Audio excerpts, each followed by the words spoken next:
Okay. So, you all were there in the last class? Yes, No, ma'am. ma'am. I was You were not in the there. last class because I wasn't trained, ma'am. Okay, that is with who? Akhtar? Yes, ma'am. Akhtar. What happened to you, Akhtar? Because, ma'am, that day I was in a train, came Acha. to Delhi, so that's why I Uh-huh. was. Travel tiredness, huh? Yes, yes, ma'am. No problem. No problem. Okay. Okay. So, guys, now can any one of you tell me like what was the last topic we have covered in the previous session?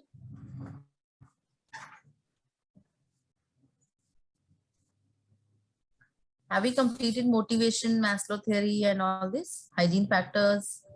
Yes, ma'am. SY कर लिया या नहीं? Yes. Have we completed this or we do this? Completed, ma'am. Last session completed. Yeah. Okay. And coordination? Coordination, types of coordination completed, control, process of controlling, techniques of control completed. Okay. Okay, good. So, like guys, before we start, I want you people also to give me a gist, like what all you have learned so far, and what are the important thing that you have, covered, that you have understood. So, give me some idea about it. Anyone can talk about it, like I mean, or maybe couple of you can give us the couple of insights of what we have covered. Can anyone I mean, is anyone interested voluntarily, or like shall I start taking name?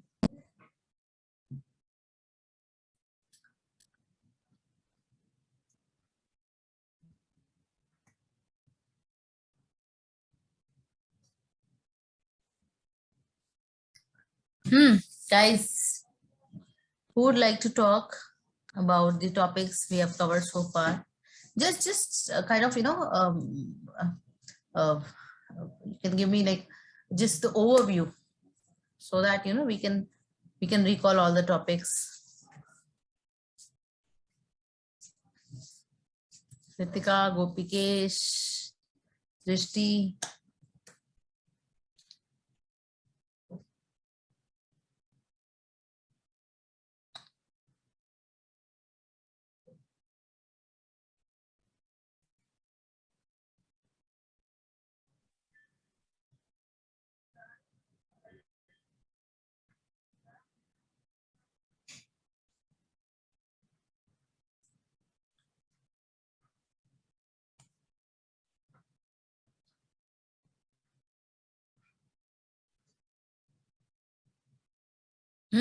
No one.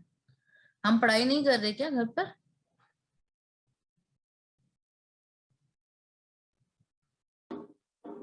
Ma'am, so far we completed management styles and levels of management, tips of being good management, like and function of management. Okay. And principle of management What completed. else?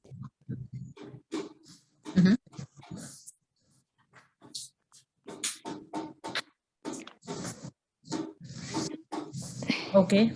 And theory. Anybody else? Okay, carry on. Maria. Who's speaking? Maria, right? Maria, yes. Mm-hmm. And the theory, till now theory also completed, and coordination control is completed. Okay, very good. So we have covered management functions, leadership, motivation theories, also coordination. We have also gone through the detailed understanding of the functions also. right? Okay, so the next topic that we are going to cover is about ethics. Okay, so when we apply management, right, because we have to deal with people, we have to deal with resources, and we have to ensure that we are part of society, and from that society only, from that people only, from that groups only, we are dealing with our business, because same people are working in our organization, we are also selling products to customer who are again part of society. So we have to follow the business ethics. So earlier this concept was not very prominent, although it was expected to follow, but still maybe you can see there was some earlier, there were like volunteer support from organization, that too very less. But nowadays even government, even the law also have enforced that every company has to take care of the corporate social responsibility, which is known as CSR. Is anyone aware of any organization, or have you guys worked on any any concept of CSR, or maybe somebody who is working for CSR for any company, who I mean, as per your knowledge, किसी ने किया है काम, किसी ने कभी explore किया है, या किसी को पता चला है कि हाँ ये CSR की वजह से हो रहा है, and my company is serving so and so because of CSR? Has anybody experienced that? No, ma'am. Okay, no one. No. Okay, are you aware of any CSR activity which any company is serving or doing?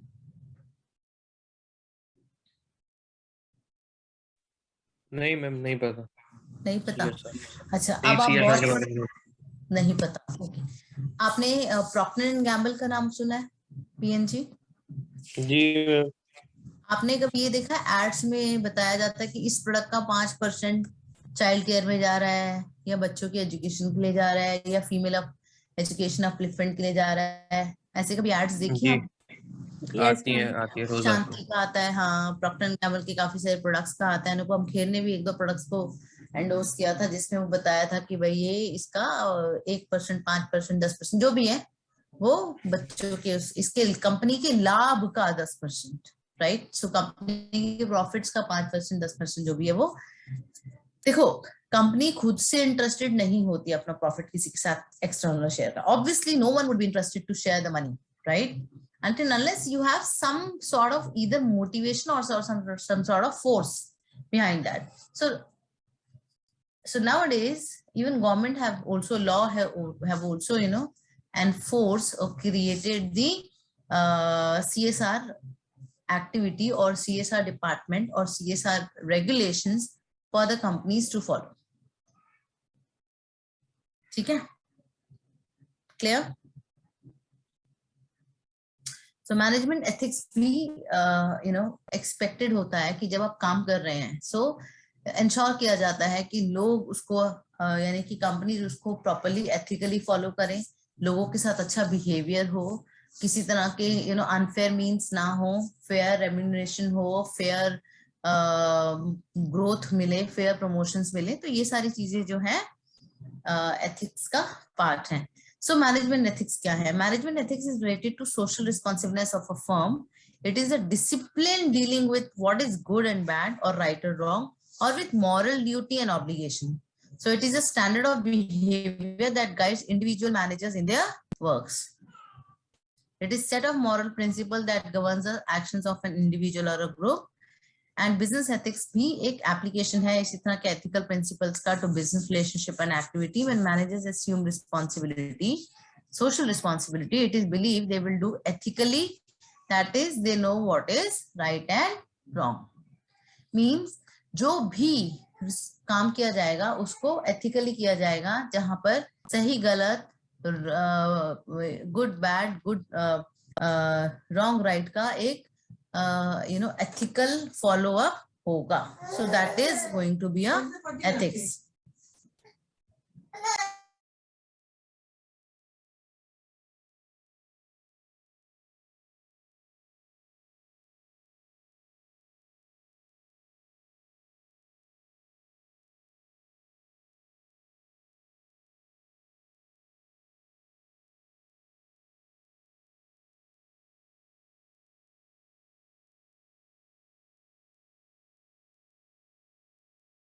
Guys, just give me 5 minutes.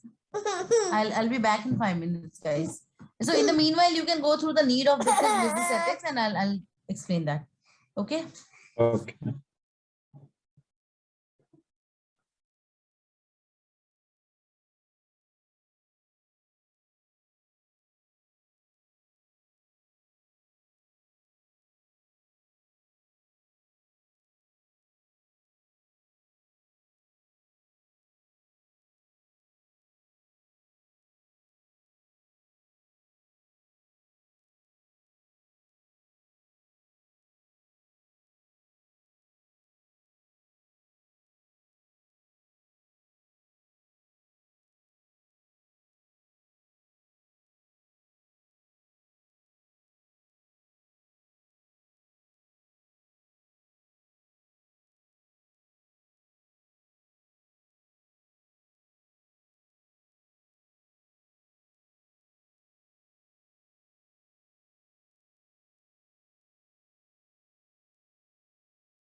Okay, guys, sorry. I had to, my kid was annoyed actually. Anyways, so you all are there, guys? Hello? Yes, ma'am. Yes, ma'am. Okay. So have you gone through the need for business ethics? I mean, we discussed कि ethics की जरूरत क्यों पड़ी है ना, हमने CSR की भी बात करी है. CSR कहता that you know you take care of the society because इसी society से हम लोग किसी ना किसी रूप में ले रहे हैं, तो that ways we have to repay to the society also. Although it is expected from every company to do CSR, in case they don't do, then you know there is a legal enforcement also. ठीक है. और काफी सारी companies क्या करती हैं, NGOs के साथ एसोसिएट हो जाती हैं. काफी सारी कंपनीज खुद से ही कोई एक्टिविटी इनिशिएट कर देती है ताकि वो उस सीएसआर में दिखा सके. जब आप प्रॉफिट्स की बात करते हो तो प्रॉफिट में भी हम लोग कुछ पार्ट डोनेशन और सीएसआर में से लेके जाते हैं और उस पर उनको काफी सारे टैक्स बेनिफिट्स भी मिलते हैं. अगर आप देख you know like once you start getting into you know good jobs, एकदम थोड़ा हाई लेवल पे वर्किंग पे आ जाते हो, तो आपको भी एज एन इंडिविजुअल ऑल्सो अगर आप किसी तरह की सोशल रिस्पॉन्सिबिलिटी या इस तरह के कोई चैरिटी में कुछ यू नो एक्सरसाइज करते हैं या कोई डोनेट करते हैं तो आपको भी टैक्स बेनिफिट्स मिलते हैं उस पे. ठीक है. तो अभी ओवरऑल अगर आप देखोगे तो सोसाइटी, गवर्नमेंट, लीगल फ्रेमवर्क सभी मिला के फोकस करते हैं कि हम जो भी हम काम कर रहे हैं, बिजनेस को चला रहे हैं, जो भी ऑर्गेनाइजेशन चल रही हैं वो एथिकली फॉलो हो और उसमें वो ethics, social care responsibility, CSR, corporate social responsibility, internal management ethics, वो सारी चीजों को फॉलो करे. और अभी अगर आप देखोगे काफी सारे मैनेजमेंट कॉलेजेस में भी एथिक्स भी एक अपने आप में एक अलग से सब्जेक्ट बन गया है, बिजनेस एथिक्स एंड कंप्लायंस, जो पहले नहीं होता था. ठीक है. Understood guys?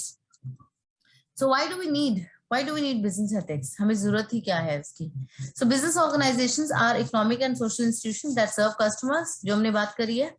Needs by supplying them right goods at the right place, time and price. This is possible if the institutions engage in ethical practices. क्या बोला जा रहे हैं यहाँ पे कि क्योंकि हम जो प्रोडक्ट्स एंड सर्विसेज बनाएंगे वो हम जो कॉर्पोरेट्स तैयार करते हैं काम, जो सोशल सर्विसेज जो प्रोडक्ट्स हैं, जो सर्विसेज हैं, वो हमने सोसाइटी को सर्व करनी है. सो सही समय पे, सही टाइम पर, सही गुड्स और सही प्राइस पर, क्योंकि प्राइस एक ऐसी चीज है जो डोमिनेट करती है मार्केट को, और प्राइस एक ऐसी चीज है जो सबसे ज्यादा हिट करता है आपके, किसको हिट करता है प्राइस? कस्टमर्स को, राइट, कंज्यूमर्स को. ओके. अगर कोई टैक्स बढ़ रहा है, अब जैसे पेट्रोल की बात करें तो इकोनॉमी में पेट्रोल के प्राइसेस बढ़े जा रहे हैं, तो एक्चुअली उसका सबसे ज्यादा इम्पैक्ट तो रियल कंज्यूमर्स पर ही है. Am I correct?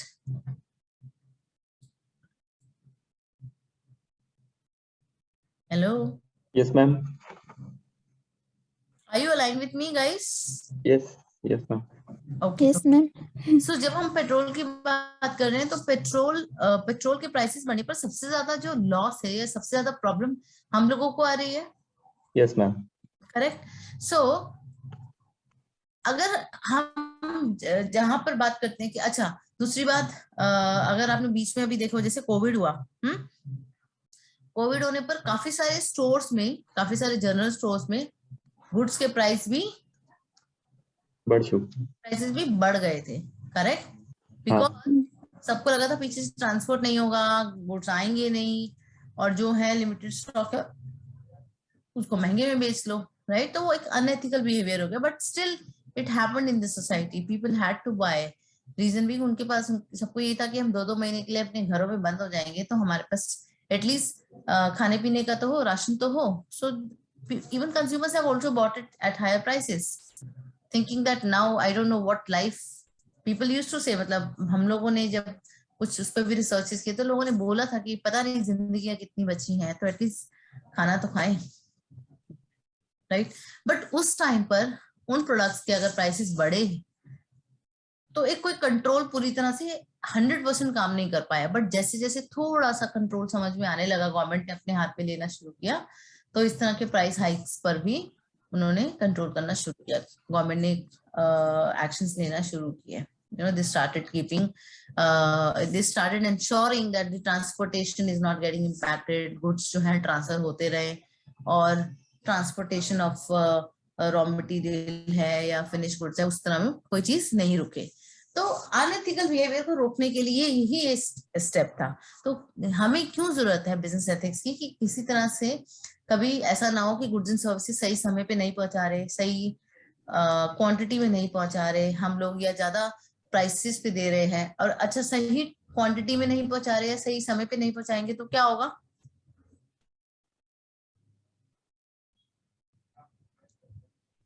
क्या होगा गाइस?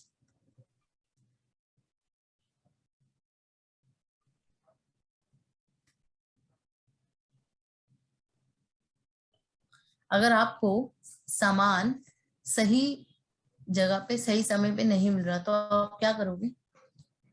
मैम वो दूसरा ऑप्शन ढूंढेंगे। जब दूसरी जगह से मंगवाओगे तो मैम ज्यादा पे करना पड़ेगा या फिर शायद। यस, आपके ऊपर एडिशनल चार्जेस आ जाएंगे, है ना? तो कई बार क्या करते हैं कंपनीज या फिर इवन छोटे छोटे सेलर्स क्या करते हैं, स्टॉक रोक लेते हैं और उसके बाद हाई प्राइस पे बांटते हैं मार्केट में, क्योंकि उनको पता है उसकी डिमांड बहुत बढ़ गई है और मार्केट में वो अवेलेबल नहीं हो रही। तो अब जब लोग लेने जाएंगे, चाहिए तो सही वो इवन ज्यादा प्राइस पे भी ले लेंगे, और वो लेते भी हैं, राइट? सो इस तरह के टैक्टिक्स ना हो, इसीलिए बिजनेस एथिक्स जैसा कॉन्सेप्ट लेकर आएगा। ठीक है, अच्छा ये तो चलो हमने कस्टमर्स की बात करी, प्राइसेस की बात करी, ठीक है। लेकिन ये जो बिजनेस एथिक्स है, ये हमारा it's not only limited to just the consumers, it is also related to the people who are working.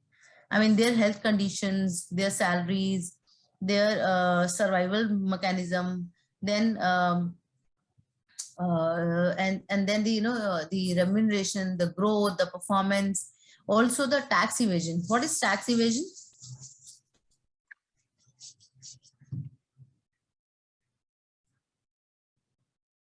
क्या होता है टैक्स इवेजन?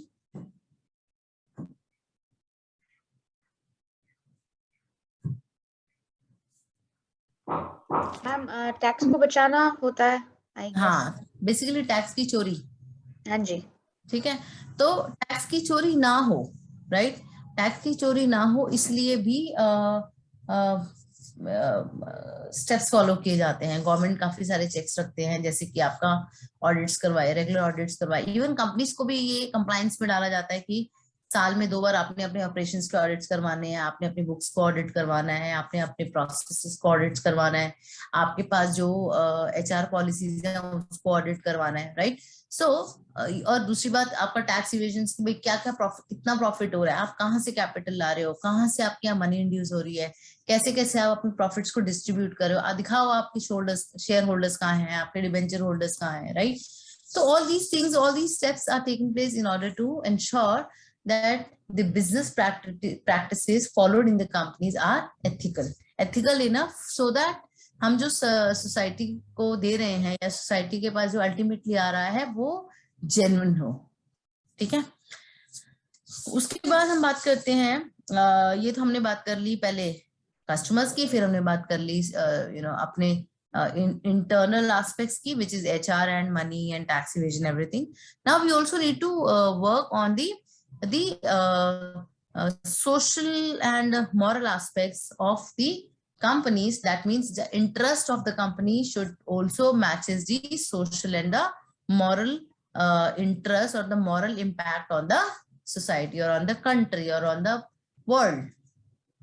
ठीक है, मीन्स जो भी हम लोग प्रैक्टिसेस फॉलो कर रहे हैं, जो भी हम रिसोर्सेज फॉलो कर रहे हैं, अब जैसे ठीक है, हो सकता है कंपनी के पास आज पैसा है रिसोर्सेज को बाय करने का, इलेक्ट्रिसिटी बाय करने का, वाटर बाय करने का, बट क्या वो वाटर वेस्ट तो नहीं हो रहा? बिकॉज देखो रिसोर्सेज तो इकोनॉमी के अंदर ही कम है, चाहे हम लोग इवन बेसिक्स की बात कर लें, अगर हम इवन पानी की बात भी करें तो पानी, पीने का पानी तो स्कैर्स है हमारी उस पर, लैंड पर, करेक्ट है ये? नाउ व्हेन यू, अब हम बोलते हैं ना कि चलो आज आपके पास पैसा है, and you have the power to pay the water bill, you have the power to buy the water, filtered water or something. But think about the people who are running long ways to fetch one bucket of water, right? So that means कि हम लोग तो पानी बहुत waste कर रहे हैं, और ऐसे ऐसे लोग भी हैं जिनको पीने के लिए एक बाल्टी भरने के लिए कितना कितना दूर ट्रैवल करना पड़ता है, चलना पड़ता है. They have to walk. Correct? So the moral of the story here is that we have to use the resources very genuinely in optimum way, so that जो economy है वो at the end suffer ना करे. हमारे resources का हम लोग बहुत ही तरीके से यूटिलाइजेशन कर रहे हैं. ठीक है, तो वो एस्पेक्ट भी हम तब देख सकते हैं जब हम बिजनेस एथिक्स का पार्ट हो जाते हैं. उसके बाद कह रहे हैं कि business ethical business activities improves company image and give it edge over competitors to promote sales and profits. So सही बात है, जब आपको पता है आपकी कंपनी अच्छी है, आपकी कंपनी की गुडविल बन जाती है, अगर आप सोशल रिस्पॉन्सिबिलिटी को निभाते हैं प्रॉपरली, लोग आपकी कंपनी में ट्रस्ट करते हैं. तो जब लोग आपकी कंपनी में ट्रस्ट करते हैं, आपके यहाँ पे बाइंग बिहेवियर कस्टमर्स का ऐसा होता है कि they have interest in your products, in your company, in your image, तो डेफिनेटली मेरी कंपनी की सेल्स बूस्टअप होगी, रेवेन्यू बूस्टअप होगा, तो मेरे प्रॉफिट्स भी बूस्टअप होंगे, एंड ओवरऑल मेरी कंपनी ग्रो करेगी. ठीक है, तो सोशल मॉरल इम्पैक्ट के साथ साथ हमने ये भी दिखाया कि अगर हम उसको फॉलो कर रहे हैं प्रॉपरली, तो हमारे खुद के भी प्रॉफिट्स, खुद के भी रेवेन्यूज बेटर हो जाएंगे. Then we have legal framework of a country also enforce ethical practices. ये मैंने बताया था आपको.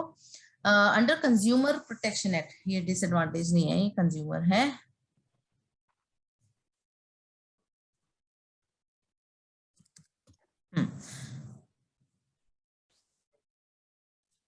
ओके, कंज्यूमर प्रोटेक्शन एक्ट के हिसाब से मैंने आपको बताया था ना, आपको लीगल एनफोर्समेंट भी आ गई है. For example, consumers can complain against unethical business practices. Labor laws protect the interest of the workers against unethical practices. Then legal frames of the country therefore promote ethical business behavior, and business houses want to avoid government intervention and therefore follow ethical practices. क्या मतलब हुआ इसका?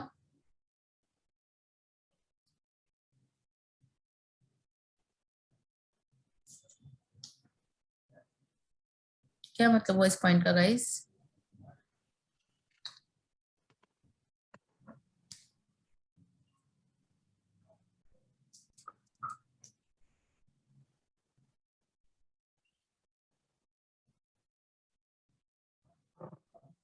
Can anyone explain fifth point?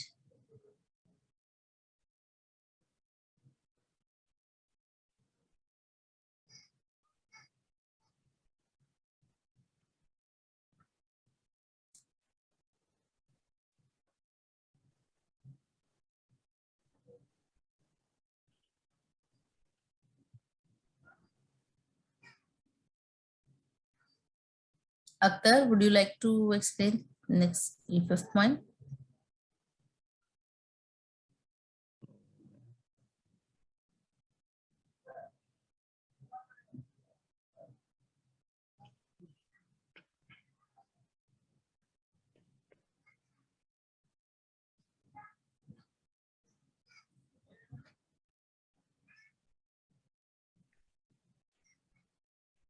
Ritika?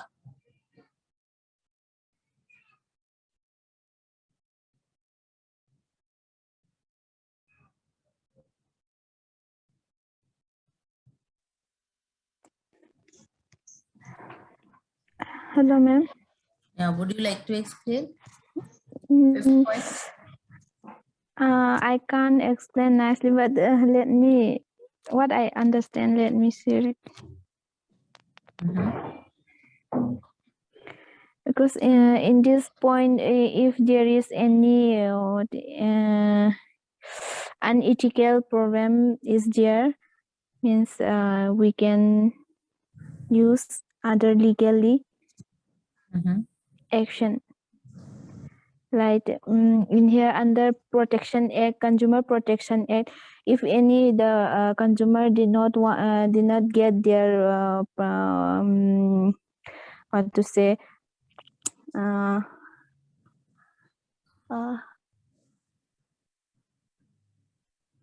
not satisfying their needs. If the thing quality and quantity is not good enough, then the consumer can complain to the with the help of this Consumer Protection Act.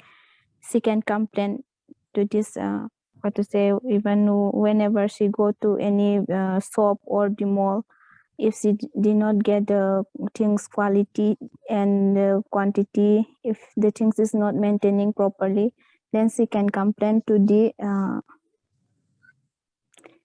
there is a right to complain. Okay, good. And a very important thing which is also missed out, that nowadays business follow the ethics. Why? Because they also want कि कहीं से कोई government का intervention हमारे काम करने में ना पड़े. We should not be stopped from our operations, और बहुत ज्यादा उनका इंटरफेरेंस या कंट्रोल ना हो, क्योंकि जब गवर्नमेंट को पता लग जाता है कि भाई ये कोई अनएथिकल तरीके से काम कर रहे हैं या कोई इलीगल प्रैक्टिसेस हो रही हैं या किसी तरह के अनएक्सेप्टेबल प्रैक्टिसेस फॉलो की जा रही हैं, तो डेफिनेटली उसमें गवर्नमेंट इंटरफेयर करने लग जाती है, मीडिया उसको शोकेस कर देता है, हाईलाइट कर देता है, राइट? तो इस तरह की चीजें ना हो, that is why also companies have started taking care of business ethics. ठीक है, got it guys? Okay, then we say कि कुछ तरह के मैनेजमेंट एथिक्स में बैरियर्स भी आते हैं, जैसे कि chain of command. Chain of command क्या बोलता है? Okay, now there is a chain of command. Chain of command, what chain of command says कि employees knows that superiors are not following ethical behavior. So कई बार क्या होता है, वो लोग उस चीज को आगे रिपोर्ट नहीं करते, बिकॉज उनको मालूम है उनके प्रमोशंस या उनकी परफॉर्मेंस उनके हाथ में है. they will evaluate the performance and their promotions, their development, their growth is also dependent on them. So that is why they may not report it. So if they would not report it, तो obviously कैसे पता चलेगा कि unethical behavior या unethical practices follow की जा रही है. Then group membership. Informal group leads to group code ethics, and group members are strongly bonded by their loyalty and respect of each other. And unethical behavior of any member of the group is generally ignored by the rest. So कई बार क्या होता है कि groups में भी जैसे social groups बनी जाते हैं, है ना, लोगों के आपस में इनफॉर्मल ग्रुप्स बने जाते हैं कंपनीज के अंदर, लेकिन कभी कभी उसमें भी अगर जैसे कोई रॉन्ग प्रैक्टिस फॉलो कर रहा है उनके अपने फॉर्मल डिपार्टमेंट्स के अंदर, तो कई बार दोस्ती होने की वजह से या इनफॉर्मल ग्रुप्स बनने की वजह से भी वो लोग हाईलाइट नहीं करते उसको, तो इग्नोर कर दिया, अच्छा चलो एक बात कर रहा है तो करने दो. बट जब हो रहा है तो उसके अगेंस्ट हमें एक्शन लेना है, but that action is avoided because their behaviour was ignored. Then ambiguous priorities. The following measures can improve the life. Okay, ambiguous priorities में हम लोग बात करें तो जैसे कि हमारी प्रायोरिटीज सेल्फ इंटरेस्ट पे ज्यादा है, कंपनी के इंटरेस्ट पे नहीं है, या हमारे कंपनी के ऑब्जेक्टिव से मीट नहीं करी, तो इस तरह की जो प्रायोरिटीज होती हैं वो किसी तरह का कॉम्प्लेक्सिटी या कम्बरसमनेस क्रिएट कर रही है, and that will lead to unethical behaviour also, which may also not be reported and then would not be followed. ठीक है,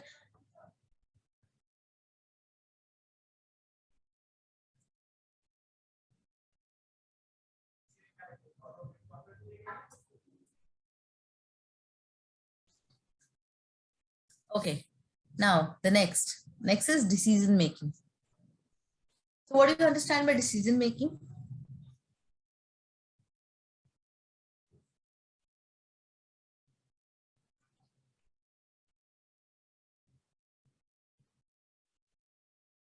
What do you understand by decision making?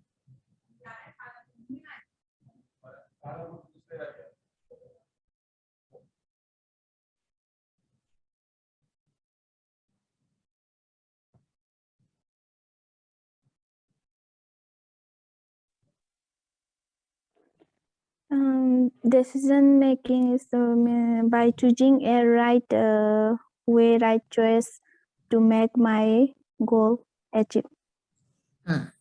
Good. So decision making hota kya hai generally? So it's basically a process wherein wherein you make a choice between the alternatives. Right?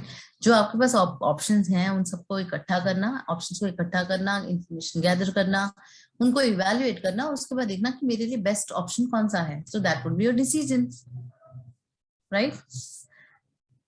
Am I correct guys? Yes, ma'am. Okay. अच्छा, बाकी सब लोग कोई और participate क्यों नहीं कर रहा आज? क्या हुआ है? We have Drishti, we have Gopikesh. Ma'am, I'm listening. हाँ, I'm listening, ma'am. दृष्टि is listening today. Dhrishti, Yes, ma'am. you're not well? No, no, I'm fine. Actually, I came home last week, ma'am. I'm home now. I'm in Kolkata. अच्छा. I was traveling last week, actually. Okay, okay. So you must be enjoying, yeah? Yeah, it's my sister's marriage. That marriage Ah, ceremony. That's why. Oh, it's quite. And when will you be back? I mean, will you be back early? Next week, ma'am. Around Friday, I guess. Okay. Okay, cool, cool. So it's a marriage wala, environment, huh? Hanji, ma'am. Good, good. And then what about Gopikesh and Ritika? You guys are also not participating today? Ma'am actually ma'am theory है ma'am, सही है ma'am, और इसमें क्या क्या participate करूं ma'am? जो लिखा हुआ मैम पढ़ना तो वही पड़ेगा मैम. अच्छा, पढ़ना तो वही पड़ेगा. एज कोई एक्स्ट्रा तो ऐसा कुछ है नहीं है कि कोई अपार्ट फ्रॉम द बुक्स कुछ एक्स्ट्रा हो, है तो मैम उतना ही मैम, इसीलिए मैम वो ठीक है मैम, थ्योरी है, बोरिंग सी लग रही है मैम, चल रहा है मैम. अच्छा, बोरिंग सी लग रही है. थ्योरेटिकल है वही theory ma'am, management, parts of management, types of management. Then but I tell you one thing. देखो, मैं भी मैनेजमेंट पढ़ के आई हूँ, है ना? तो I and although I am from, I mean my core area is finance. ठीक है? For me also, like earlier I had the same view कि theory है, management का ही है. लेकिन जब मैं खुद नौकरी में आई ना, और जब मैंने खुद टीम्स वगैरह हैंडल करना शुरू करी, जब मैं धीरे धीरे ग्रो करने लगी, I realized these concepts are very, very, very important.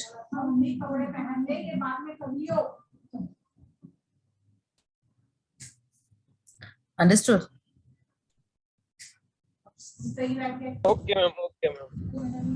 Okay, so I understand seems to be theory part, but then it is really going to help you in your jobs. Really, really going to help you. Which you may not agree even at this point of time, but later on when you will be the part of the jobs, you will understand and you'll realize that this is very important. Okay. Anyways, acha, ठीक है. So what we were doing, we were talking about decision making, है ना? अच्छा, अब जब हम decision लेंगे, जब भी कोई फैसला लेते हैं अपने ऑफिस में, अपने काम में, अपनी लाइफ में, तो हमारे पास क्या क्या चैलेंजेस हमें फेस करने होते हैं. सबसे पहली बात करें, information overload. Information overload as in हमारे पास ऐसा भी होता है कि बहुत सारे आजकल we have access to internet, we are part of globalised world, and we are part of 21st century. Things have improved. We have access to lot of gadgets, we have access to internet, we have access to lot of people, we can speak to them. So sometimes क्या होता है, ये सारी चीजों की वजह से overload हो जाते हैं इंफॉर्मेशन से. कई बार ऐसा होता है ना कि जैसे फॉर एग्जांपल हम फोन लेने जा रहे हैं and we speak to some of our friends, यार कौन सा फोन ले, ये वाला फोन ले लें, तो सबके अलग अलग व्यूज मिलेंगे आपको. फिर आप इंटरनेट पे जाते हो तब भी आपको बहुत अलग अलग व्यूज मिलेंगे. अच्छा, फिर जब आप बायर के पास, मतलब आप शोरूम में जाते हो, वहां आपको कुछ अलग ही व्यूज मिलेंगे, तो आप कंफ्यूज हो जाते हो. Correct? Correct guys? Yes, ma'am.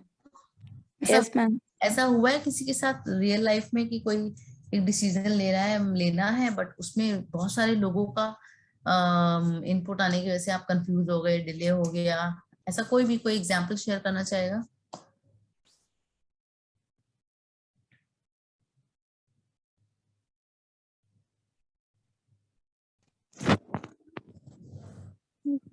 If something I want to get my things like dress and all sometimes, but I make my choice before, and when I go to buy it, then somebody will say that this is not good, and somebody said it is good.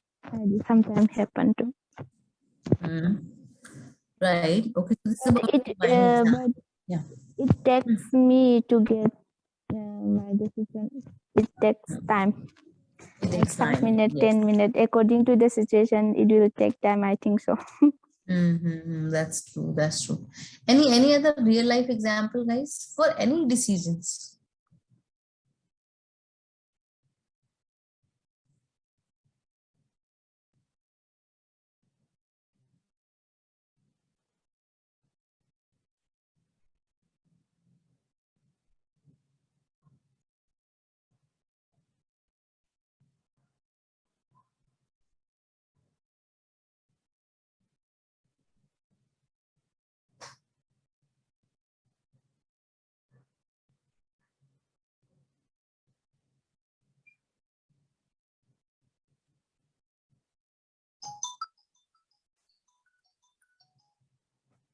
Any other example, guys? Anything?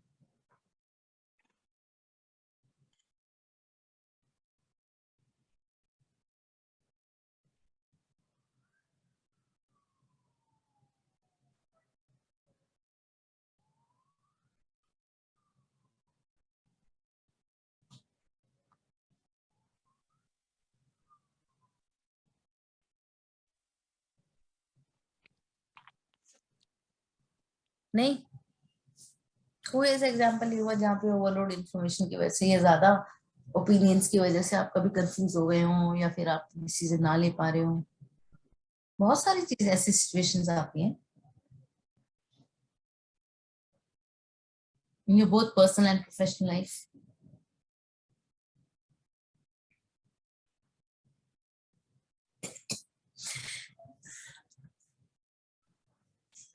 कई बार ऐसा हुआ है घर में मम्मा सबसे पूछ रही है क्या बनाए क्या बनाए क्या खाना है, सबने कुछ ज्यादा बोल दिया तो बोले हट जाओ मैं ये बना दी हूँ, ऐसा हुआ? हमेशा होता है मैम ऐसा तो।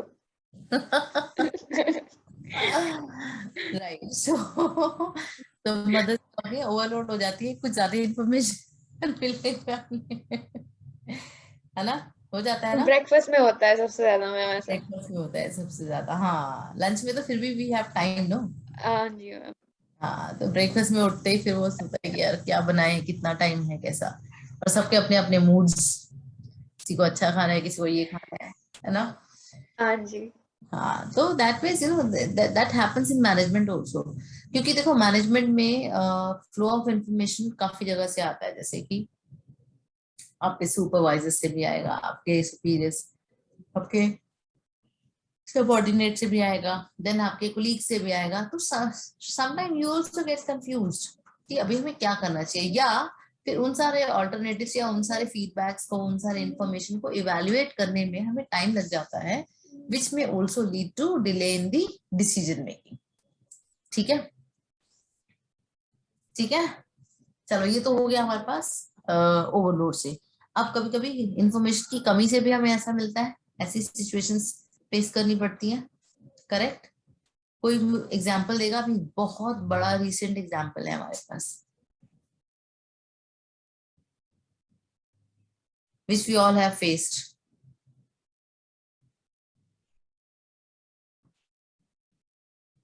It has never happened earlier.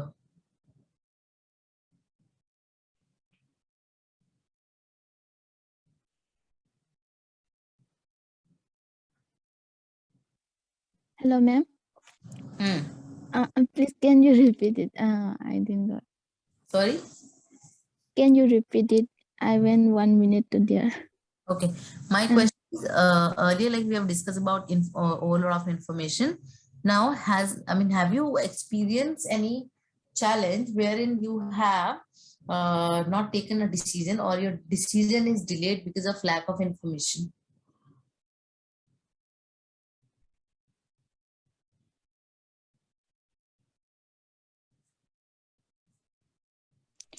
Yes, ma'am. There are so many challenges are there in decision making because Example? at the same, but what to say? There is so many problems like family problem, financial problem, society problem. Okay. I think these are also in the challenging of this decision making. Because example, if if a person want to study further, means if he want to study MBA or this MBBS, if the financial problem is not good, means I think it will be some challenges are there in his life. I think so. And And also it, like, I mean, as she said, like while making career also, while deciding upon your career also, you also go through probably sometimes late decision making, because you try to evaluate the information, but the information itself was not enough for you to make a decision. So that ways it may lead to delay in the decision making.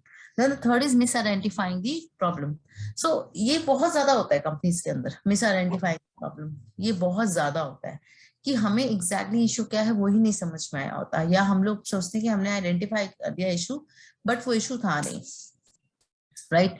तो ऐसे cases जब होते हैं, जब आपके पास आपने problem ही identify ठीक से नहीं करी होती है ना, तो issue surrounding your decision will be obviously delayed, or it may not be taken correctly. So that ways it may lead to delay or the wrong decision making, right? Then we have overconfidence in the outcome. कभी-कभी हमें लगता है कि यार बहुत ज्यादा हम लोग पॉजिटिव थिंकिंग वाले लोग रहते हैं, या बहुत ज्यादा हमें लगता है कि भाई नहीं हो जाएगा. So that way sometime you are not realistic, you are not viable, you are not achievable, or you're even the objective that you're planning is not achievable, but you still think nahi kar lenge hum log. So that is also your decision may be unrealistic or unfruitful. Then we have impulsiveness की बात करें तो जैसे कि कई बार होता है ना, हम पैनिक हो जाते हैं, स्ट्रेस में आ जाते हैं, काम टाइम की शॉर्टेज की वजह से हम लोग फटाफट जल्दी करने के चक्कर में भी हम लोग अपना गलत डिसीजन ले लेते हैं, right? Then we have opinions and objectivity. So it is natural to involve. अभी क्या होता है कि हमारे लोगों के ओपिनियंस की वजह से भी हमारा जो है रॉन्ग इंफॉर्मेशन मिल जाती है, या हमारे डिसीजंस में गड़बड़ हो जाती है. Then okay, then we have not a one-off. Not a one-off का मतलब ये है कि कई बार डिसीजन लेने के बाद खत्म नहीं हो जाती बात, हमें फिर हम ओपिनियन, क्या हमने सही किया, क्या ये सही था, क्या ये ठीक है, तब भी नहीं ये ठीक नहीं है, और फटाफट चेंज करो. So that is also it may lead to wrong decision making. Okay guys, actually आपका important topic है, इसलिए इसको अच्छे से कर लेना.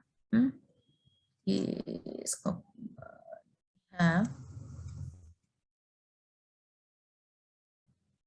Okay, now use strategies to overcome this decision making issue and improve the decision making skills.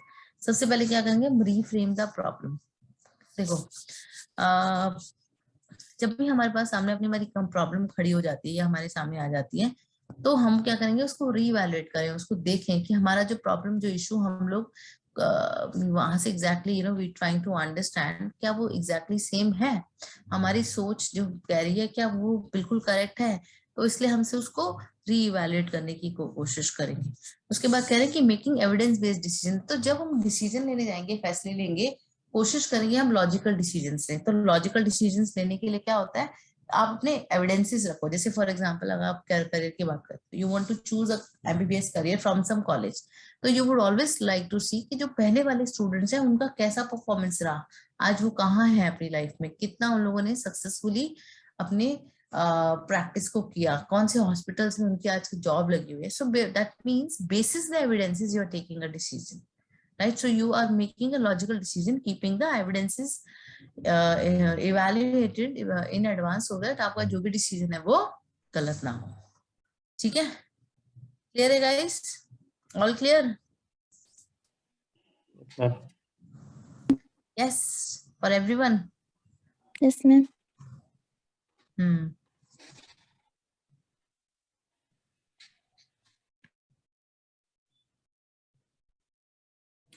Okay, then we have challenge the status quo.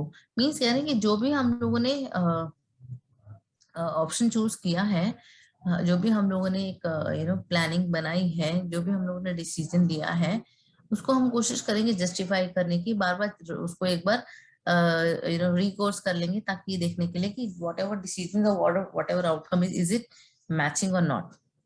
then we have get an outside perspective, but trust yourself.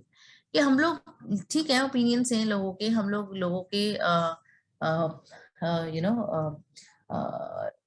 Choices को समझें, लोगों के you know experiences क्या है उसको भी evaluate करें, लेकिन एट द टाइम जब डिसीजन ले तो अपने माइंडसेट से ले।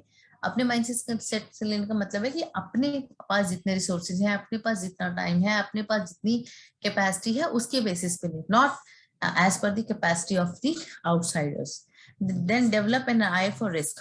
Obviously when you take a decision, it is very very important कि उस decisions को लेने के बाद क्या होगा, मतलब कोई consequences तो नहीं है, क्या मैं कोई रिस्क ले रही हूँ या ले रहा हूँ।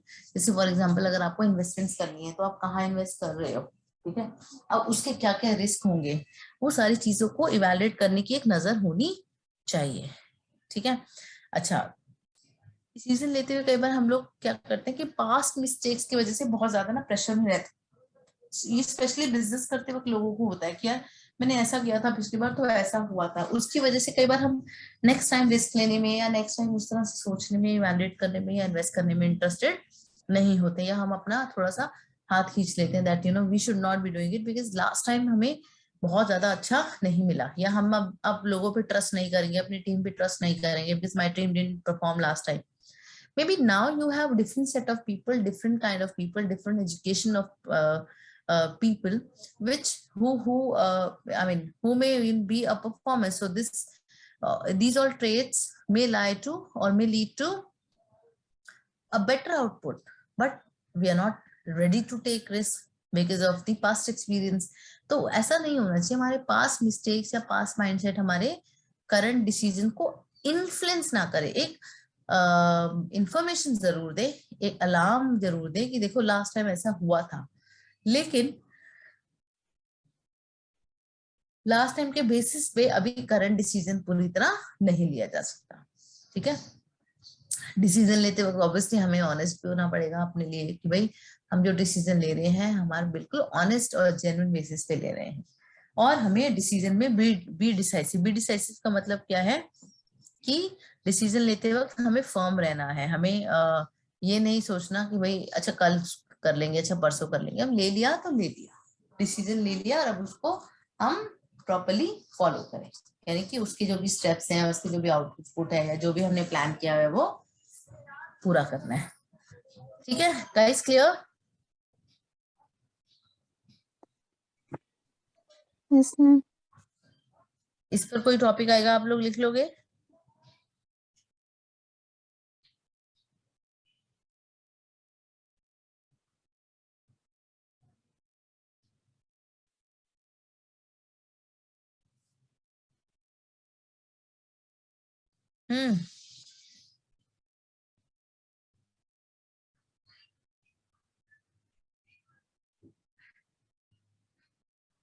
कर लेंगे हम।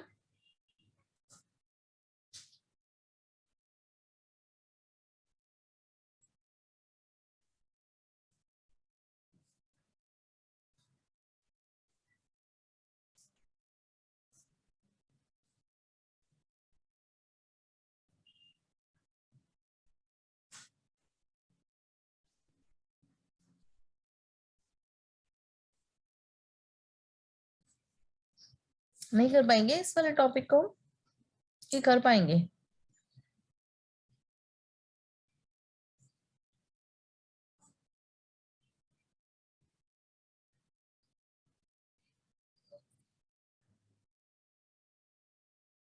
No information.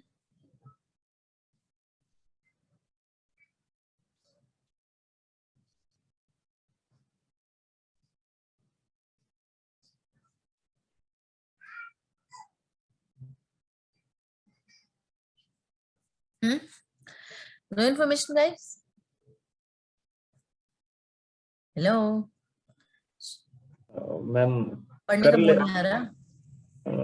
कर लेंगे लेकिन we have no books ma'am, मतलब बुक्स नहीं है हमारे पास, तो अगर दोबारा से देखने मिल जाए तो मतलब पॉइंट्स तो ये आपको आपके पास ये फाइल ये वाली आई होगी ना, मैंने ऑलरेडी सर्कुलेट कराई थी ये file, Yes, ma'am.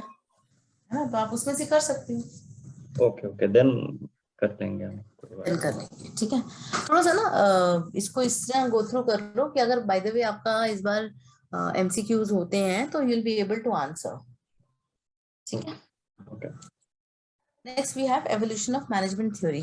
Okay, so जैसे जैसे लोगों ने काम करना शुरू किया वैसे वैसे मैनेजमेंट ने भी, या डिफरेंट डिफरेंट स्कॉलर्स आए, डिफरेंट डिफरेंट मैनेजमेंट थियरिस्ट आए, लोगों ने अपनी अपनी थ्योरीज देना शुरू करी सो दैट इम्प्रोवाइज हो सके डिसीजन मेकिंग, मैनेजमेंट, लोगों का काम करना, ठीक है।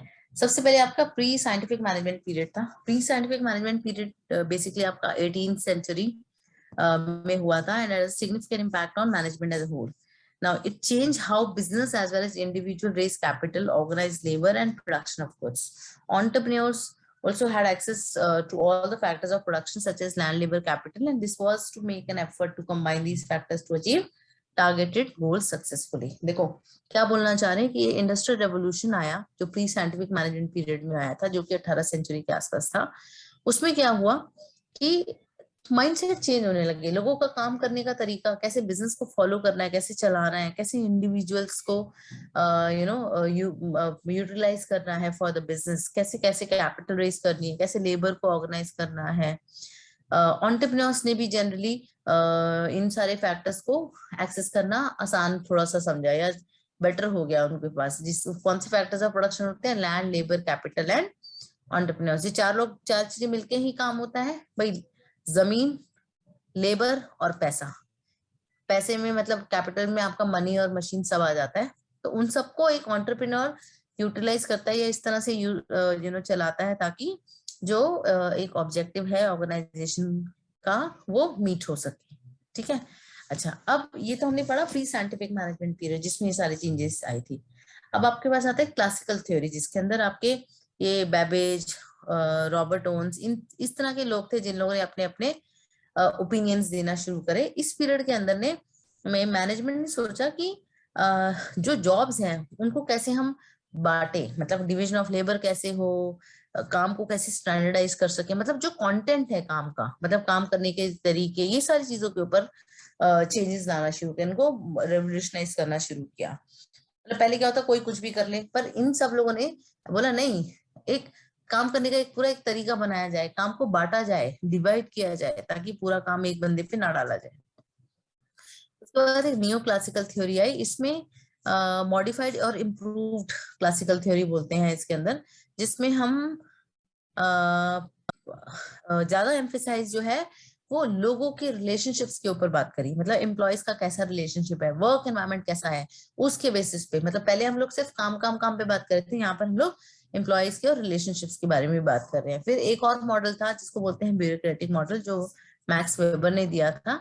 इसमें बोला उसने कि हर काम के लिए रूल्स होने चाहिए, काम को भी डिवाइड करने का एक तरीका होना चाहिए, लीगल फॉर्म से होनी चाहिए, लीगैलिटी आनी चाहिए हर चीज में, लीगल अथॉरिटी, पावर, एम्प्लॉयज को उनके टेक्निकल कॉम्पिटेंस के हिसाब से जॉब्स पे रखना, इन सारी चीजों को काम किया गया जो ब्यूरोक्रेटिक स्टेज में या ब्यूरोक्रेटिक मॉडल के अंदर किया गया, ठीक है। उसके बाद ये जो आपका स्कूल्स ऑफ मैनेजमेंट है, इसमें आपको देखोगे कि क्लासिकल, बिहेवियरल, क्वांटिटेटिव और सिस्टम एंड कॉन्टिजेंसी स्कूल, ये 4-5 स्कूल्स थे डिफरेंट जिन्होंने थोड़ी थोड़ी अगेन थ्योरीज और मैनेजमेंट अप्रोचेस के ऊपर बात करी। साइंटिफिक मैनेजमेंट बेसिकली क्या है, हेनरी फ्रैंक और ये लिलियन गैल्बर्ट, ये सारे लोग थे इस पर्टिकुलर स्टेज का पार्ट जिसको हम साइंटिफिक मैनेजमेंट बोलते हैं। इसमें अगर आप देखोगे तो काम पे बात की गई, मतलब कि प्रैक्टिसेस क्या होंगे, प्रिंसिपल्स क्या होंगे, काम को कैसे हम लोग एफिशिएंट कर सकते हैं, सिस्टमैटिक कैसे कर सकते हैं। तो 4 बेसिक सीरीज रहे इसके अंदर आपका, जैसे कि उन्होंने बोला कि each person job should be broken down into elements and that task are performed into design manner. उसके बाद उन्होंने बोला scientific way to perform each element should be determined, then workers should be scientifically and trained। तो सबसे पहले बोला कि काम को बांटो, लोगों को ट्रेन करो, उसके बाद कॉपरेशन होना चाहिए वर्कर्स और मैनेजर्स के बीच में। उसके बाद बोला उन्हें काम को डिवाइड किया हो जाना चाहिए, ठीक है भाई, ये काम मैनेजर्स का है, ये काम वर्कर्स का है, इन सब पे काम करना चाहिए। So that ways scientific management के ये कॉन्ट्रीब्यूशंस है, ठीक है, देखो इसको ना एक बार गो थ्रू कर लेना, लिमिटेशन वगैरह को भी, ये आपके लिए काफी हेल्पफुल रहेगा क्योंकि एग्जाम में भी इसमें से आता है। ठीक है, ओके। उसके बाद कह रहे एक आई थी सिस्टम अप्रोच। सिस्टम अप्रोच बोलते हैं कि भाई हर डिपार्टमेंट अलग अलग होना चाहिए काम के हिसाब से, और उसके अंदर भी एक आपके सब सिस्टम्स होने चाहिए। मतलब एक अगर एचआर का डिपार्टमेंट है तो एचआर के अंदर रिक्रूटमेंट अलग होना चाहिए, पेरोल अलग होना चाहिए, क्वेरीज वाला अलग होना चाहिए। तो उन्होंने बोला कि डिपार्टमेंट के अंदर भी सब डिपार्टमेंट्स होने चाहिए, मतलब एक सिस्टमैटिक अप्रोच होनी चाहिए एक काम को या एक डिपार्टमेंट को चलाने के लिए। उसके बाद आता है कॉन्टिजेंसी और सिचुएशनल अप्रोच। सो इस अप्रोच के अंदर बेसिकली क्या बोला गया था कि हमारा जो बिजनेस है वो दोनों एनवायरनमेंट से चलता है, इंटरनल भी और एक्सटर्नल भी। मतलब इंटरनली तो हम लोग अपने बिजनेस प्रैक्टिसेस, रूल्स, रेगुलेशन उसकी बात करते हैं, लेकिन एक्सटर्नल की बात करें तो बिजनेस एनवायरनमेंट, जैसे पॉलिटिकल चेंज आ गया, कोई टैक्स में चेंज आ गया, उन सारी चीजों का भी इम्पैक्ट पड़ता है। तो वो सारी चीजों का भी ख्याल रखने के लिए सिस्टम अप्रोच के अंदर बोला गया। We have operational approach. So this approach क्या रिकॉग्नाइज किया कि एक सेंट्रल कोर ऑफ नॉलेज होता है about managing which existing managers such as line and staff, pattern of departmentation, span of management, managerial appraisal, various managerial control techniques.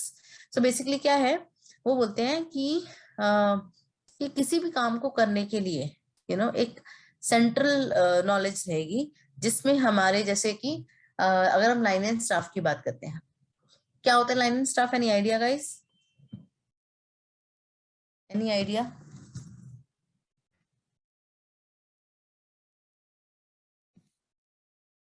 क्या होता है line and staff? देखो लाइन का मतलब, अगर आप मान के चलो एक लाइन है, ठीक है, जिसके अंदर पूरी एक हायरार्की होती है, जिसमें डिफरेंट टाइप्स ऑफ पोजीशंस रहेंगी। स्टाफ जो होता है वो हॉरिजॉन्टल सपोर्ट के लिए होता है। जैसे फॉर एग्जांपल अगर कोई बिजनेस ट्रांसफर हो रहा है इंडिया के अंदर, जिससे एक ऑपरेशंस टीम करने जा रही है, लाइक फॉर एग्जांपल फाइनेंस की टीम करने जा रही है, तो उसमें एक टीम आपको सपोर्ट मिल जाएगी थोड़े टाइम के लिए, कि भाई वो टीम आपके साथ एज अ सपोर्ट काम करेगी जब तक काम ट्रांसफर हो रहा है। आपको कोई कोऑर्डिनेशन की जरूरत है, कोई अदर फैक्टर्स ऑफ की जरूरत है, या कोई हेल्प की जरूरत है, तो वो आपको स्टाफ वाले हेल्प करेंगे। लेकिन जब आपका ये ऑपरेशन स्टेबलाइज हो जाएगा, मतलब आपका पूरी तरह से ट्रांसफर हो जाएगा, आप उसको करने लग जाओगे, तो स्टाफ वाले लोग अपना सपोर्ट हटा के वो किसी और प्रोजेक्ट पे लग जाएंगे। सो जो स्टाफ वाले लोग हैं that is as an additional support, या नॉलेज एस्पेक्ट से बात करें या कंटेंट एस्पेक्ट से बात करें, वो उसमें हेल्प करते हैं। लेकिन जो लाइन वाले लोग हैं वो उन लोगों के ऊपर अकाउंटेबिलिटी, रिस्पॉन्सिबिलिटी सारी उन्हीं के ऊपर आती है। ठीक है, so that way is line and staff काम करता है। ठीक है, क्लियर है? उसके बाद और भी तरीके हैं, जैसे कि अगर आप यहाँ पे बात करते हैं पैटर्न्स ऑफ डिपार्टमेंटेशन, मींस कैसे आपके डिपार्टमेंट्स किस तरह से बटेंगे, मतलब काम जो है ऑफिस का काम या ऑफिस के ऑब्जेक्टिव्स, ऑफिस के फंक्शंस किस तरह से बटेंगे अलग अलग डिपार्टमेंट में।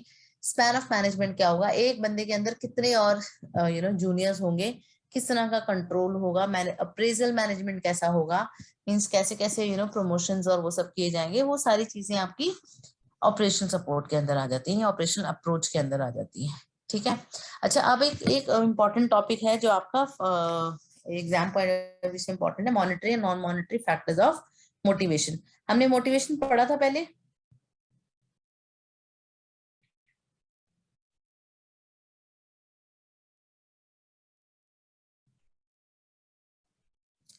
गाइस?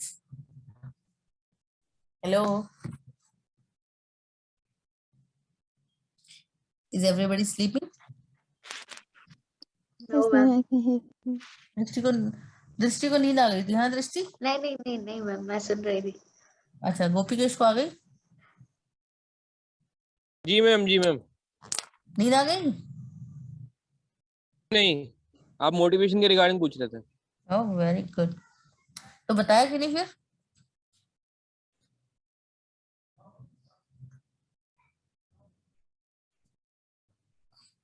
बताया नहीं फिर? ओके, मोटिवेशन हम क्या होता है, मोटिवेशन जैसे कि हम कितना इन्फ्लुएंस कर पा रहे हैं लोगों को कि हमारा काम करें, है ना, या हमारा काम करने का मतलब इवन वो अपना काम करे, तो लोगों को इस तरह से मोटिवेट करना कि वो डिलीवर करें। अब इसके दो तरह के फैक्टर्स होते हैं, मॉनिटरी और non monetary.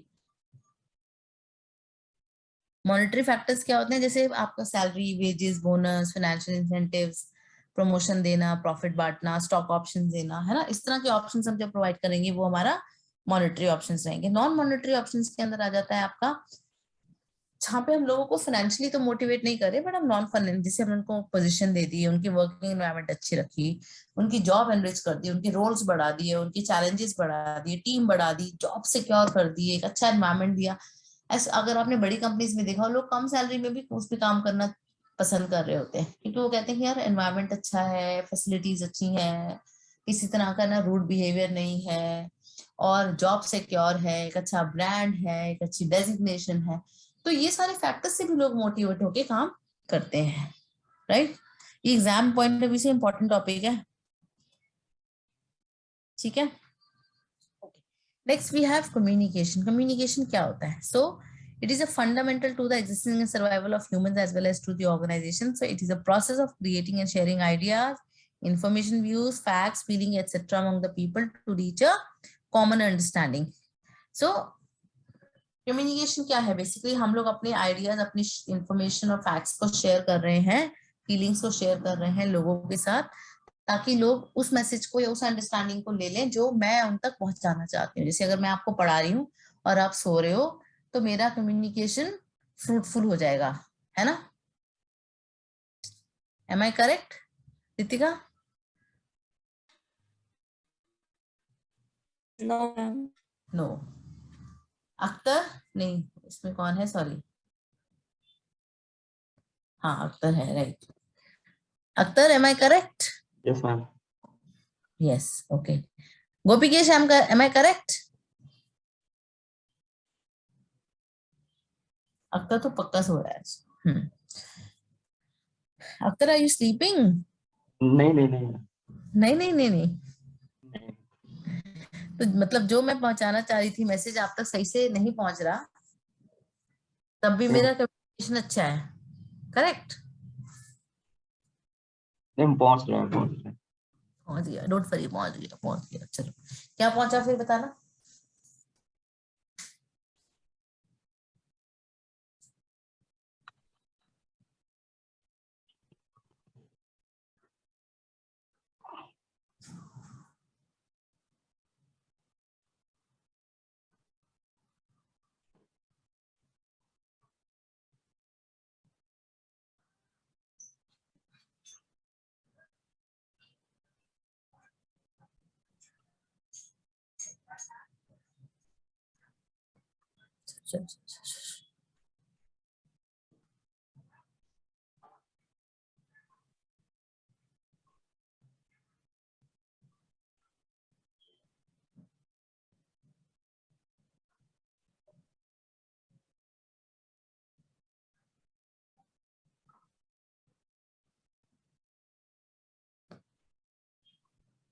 Akhtar, what is the message that you have received?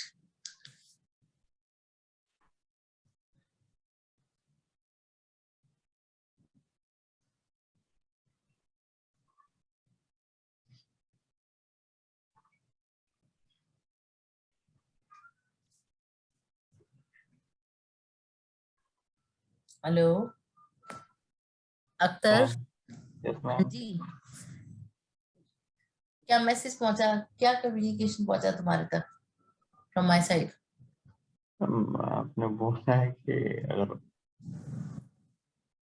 बहुत सारे नहीं, आपने बोला है कि अगर आप जो बोल रहे हैं हमारे तक, हम तक जो मैसेज पहुंचा रहे, अगर हम सो रहे हैं हाँ, तो जब तो सक्सेस हो गया मैसेज, तो आप क्या हाँ बोल? नो? तो क्यों दृष्टि? हेलो, यस यस अख्तर, वो हम साउंड ठीक से आ नहीं रहा था इसलिए। Okay. Drishti, am I properly Yes, audible? ma'am. Yes, ma'am. Yes, ma'am. हाँ, तो if you guys are sleeping and if I'm, I keep on, dictating. No, Will no, ma'am, I'm not sleeping. I'm listening your class. Okay, good, good. अच्छा ठीक है, let's bring in one activity in between then. ठीक है, otherwise क्या होगा कि हम सब सो जाएंगे और Okay. हमारा वो मेन फोकस है इस चीज को खत्म करने का, वो नहीं हो पाएगा। पढ़ा दिया जाएगा बट समझ में नहीं आएगा, ठीक है। लास्ट में हम एक एक्टिविटी करेंगे फिर, which we will discuss also. Okay, अच्छा, कम्युनिकेशन का एक मैकेनिज्म रहता है, एक प्रोसेस रहता है जो इम्पोर्टेंट है एग्जाम पॉइंट ऑफ व्यू से बहुत ज्यादा, ठीक है। इसमें सेंडर, मैसेज और रिसीवर, ये 3 इंपॉर्टेंट एलिमेंट्स रहते हैं। ये यहाँ से कई बार एग्जाम में पूछ लेते हैं ये वाला, ठीक है। सेंडर कौन रहेगा? The one who is sending the message, है ना। द सेंटर ऑफ द और the communicator generates the message and conveys it to receiver, then he is the source and one who starts the communication, right? The person who is sending would be starting the communication. Message क्या हुआ? वो idea, inflow, या फिर वो information या fact या feeling या gesture जो एक सेंडर आप इंटेंड कर रहा है, भेजना चाह रहा है रिसीवर को। उसके बाद मैसेज को हम एक सिंबल में एनकोड करते हैं, यानी कि सिंबल में एनकोड। जैसे फॉर एग्जांपल मेरे माइंड में आया मैं आप लोगों को डांट लगाऊं, तो डांट लगाने का जो फीलिंग है, when I would be shouting, or I may sound very harsh, or I may sound with a very high pitch, then you will get to know that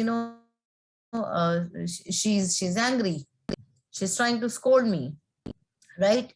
इसका मतलब सेंटर की जो फीलिंग है, जो मैसेज है, वो एक भाषा में कन्वर्ट हुई, एक मैसेज में, एक पिक्चर में, जेस्टर में, बिहेवियर में आई, है ना। So that is encoding. Then media is the way, media is the methodology जिससे आपका वो मैसेज जाएगा। जैसे आप फोन से भेज रहे हो, लैपटॉप से भेज रहे हो, या आप फिजिकली सामने सामने बैठे हो तब भेज रहे हो, तो that is the way to send the message. या वो फैक्स से है, इंटरनेट से है, टेलीफोन से है। डीकोडिंग क्या होता है कि जो सेंडर ने भेजा और रिसीवर ने सुना, तो रिसीवर ने उसको क्या सुना, क्या समझा, वो हो जाता है decoding. So it is a process of converting the symbols encoded by the sender, and after decoding the message is received by the receiver.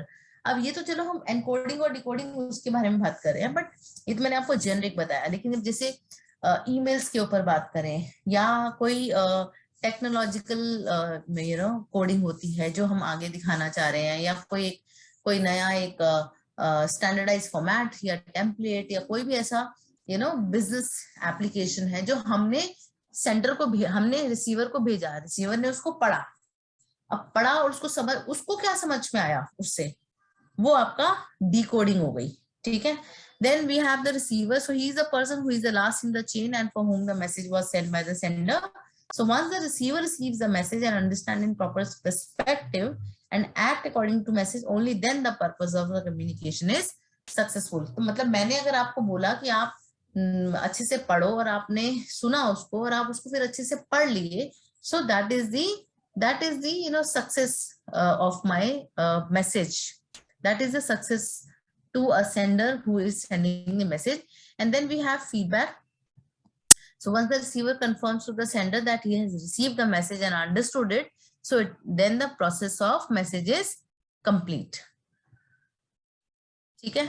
अच्छा, उसके बाद एक इन्होंने एक लास्ट एक ऑप्शन डाला हुआ है 8 number, which is like obstruction. कैसे कि भाई जो हमने मैसेज भेजा है प्रोसेस ऑफ कम्युनिकेशन में, अगर उसमें किसी तरह का कोई इशू आता है, जैसे कि मैंने आपको मेल भेजी, आप वो मेल को ओपन नहीं कर पा रहे, या मैंने कोई फाइल भेजी, आप उस फाइल को ओपन नहीं कर पा रहे, तो जो ओपन नहीं कर पा रहे, that is a kind of disturbance in the communication cycle. ठीक है, क्लियर? Yes, ma'am. ओके, सो अच्छा, अभी तो हमने बात करी है पूरे प्रोसेस की। प्रोसेस बहुत ज्यादा इंपॉर्टेंट है फ्रॉम एवरी एस्पेक्ट, उसको अच्छे से करना है। अब कम्युनिकेशन इंपॉर्टेंट क्यों है, why it is important?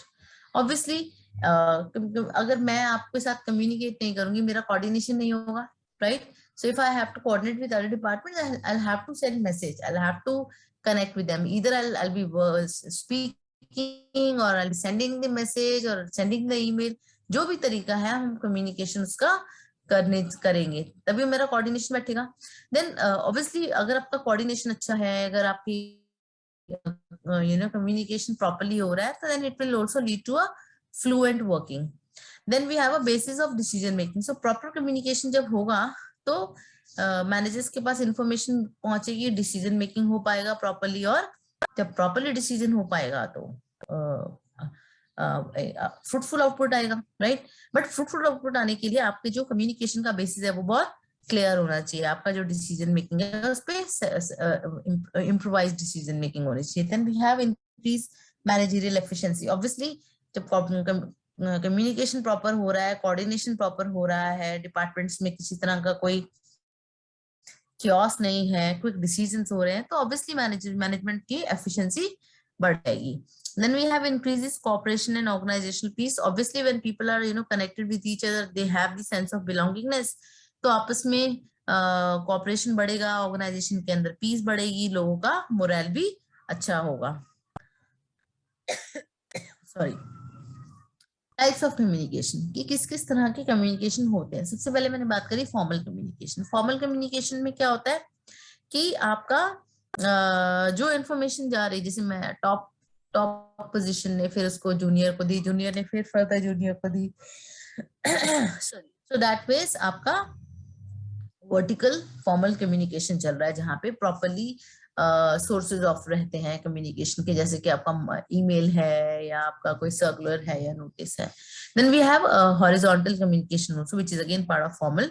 Horizontal में क्या होता है कि डिपार्टमेंट टू डिपार्टमेंट अगर कोई कम्युनिकेशन हो रहा है from one person of one department the same position ने दूसरे को दिया, तो that is your horizontal communication. दूसरा आ जाता है मेरा इनफॉर्मल कम्युनिकेशन। इनफॉर्मल में बेसिकली क्या होता है कि we may be not be together basis the position, rather we have our social gathering, we have the connect with each other, so that is आपका informal communication होगा।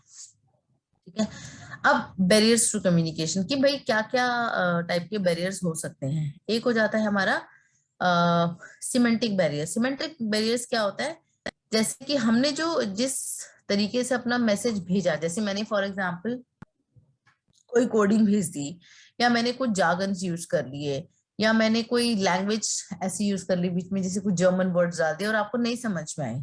So that sort of barrier is your semantic barrier, जहाँ पे सामने वाले की understanding वो बैठती नहीं है because of the symbols, words और मे बी लैंग्वेज, इन सब की वजह से जो ट्रांसलेट करने में आपका बैरियर बनाता है, they are known as semantic barriers. Then we have psychological barriers. Psychological barriers में क्या होता है कि जो स्टेट ऑफ माइंड है सेंडर और रिसीवर का, वो मैच ही नहीं कर रहा, वो मैच ही नहीं कर रहा।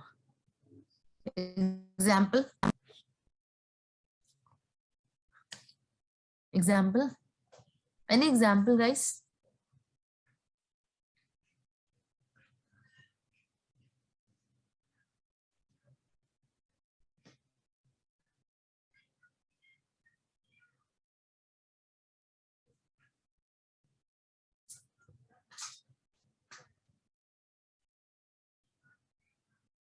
साइकोलॉजिकल बैरियर्स आपको लगता है कि हो सकते हैं कम्युनिकेशन में? Ma'am, is written in the last line, a worried person cannot communicate properly and an angry person cannot understand the message properly, something like that. So yes, so that means you're talking about the state of mind कि हो सकता है कि सामने वाला जिसको आप भेजना चाह रहे हो message, he's not ready to accept, or he's in a different mood, right? May not be able to understand the message, or may not be even interested to understand the message. So that sort of also barrier also lead to problems in the communication. अगर real life example की बात करें, जैसे for example आप लोग नहीं हो mood में पढ़ने के and I am still teaching and I am still dictating, obviously message पूरा नहीं हुआ ना। Yes, ma'am. ठीक है ना? मैम बोलेंगे कि मैम बार-बार पॉइंट आउट कर रही है। Not that way, it's just an example, okay? So ऐसा होता है कई बार, मेरे साथ भी होता है। Sometimes I am also part of meeting where I am not interested in that meeting, right? So even if there is a good content going on in meeting and I am not interested, I may not be enjoying that, right? तो जो meeting ले रहे हैं उनको लग रहा है कि हाँ she has given good expression, face expression active है, पर मैं जब तक अंदर से इंटरेस्टेड नहीं हूँ उस चीज को लेने में, हो सकता है मैं उसको उतना अप्रिशिएट ना करूं, करेक्ट? और वैसे भी कभी कभी लंच आवर्स के इमीडिएटली बाद इमीडिएटली आफ्टर टेकिंग लंच अगर कोई मीटिंग होती है तो तब तो बहुत ही मुश्किल हो जाता है ना? You need a cup of tea or a coffee. Am I correct? We have the working people also in this group, right? Yes, ma'am.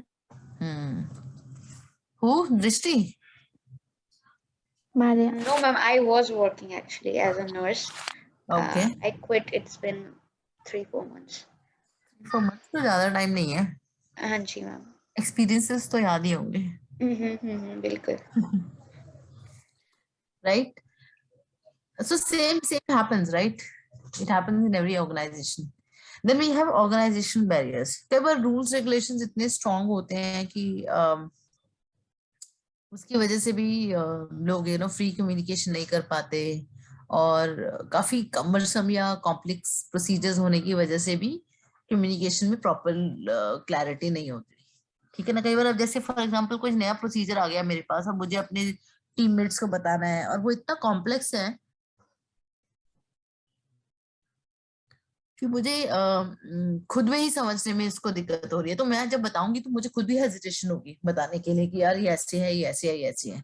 Although I may understand 70%, 80%, but 20% का जो खौफ है ना कि कहीं मैं गलत ना बता दूं, right, that may also lead to a barrier in my communication. इसको हम ऑर्गेनाइजेशन बैरियर्स बोलते हैं कि स्ट्रक्चर, ऑर्गेनाइजेशन के स्ट्रक्चर की वजह से ये प्रॉब्लम्स हैं, उनके रूल्स एंड रेगुलेशंस की वजह से ये प्रॉब्लम्स है. ठीक है, clear? Then we have personal barriers. Personal barriers में आपके बहुत सारे रीजंस हो सकते हैं, बहुत सारे इश्यूज हो सकते हैं. जैसे आपका खुद का माइंडसेट हैप्पी नहीं है, आप घर से परेशान हो, या आपके सुपरवाइजर को ऐसा लगता है कि मैंने ये बात बता दी तो मेरी जॉब पे कहीं या मेरा काम छिन सकता है या मेरी पोजीशन खराब हो सकती है. इस तरह के जो बैरियर्स होते हैं that is our personal barriers. ठीक है. Okay, next we have corporate social responsibility, which is again a very important topic. Corporate social responsibility क्या है? So it is a practice of integrating social and environmental goal into business operations. जो हमारे काम करने के जो operations है business operations में, जब हम social और environmental goals को भी ऐड कर देते हैं ऑर्गेनाइजेशन के गोल्स के साथ, तो उसको हम CSR का पार्ट दे देते हैं. जैसे मैंने आपको बताया था कि काफी सारी कंपनीज हैं जो अपने प्रोडक्ट्स को बेचते हुए बोलती है कि इन प्रोडक्ट का 5% प्रॉफिट जो है हम वहां देंगे. तो एक सोशल गोल भी ऐड हो गया आपके बिजनेस गोल के साथ. ठीक है. कॉमन रोल्स ऑफ CSR जैसे कि includes helping control cost, company का ब्रांड इंप्रूव करते हैं, top quality talent, facilitate long term financial success, right.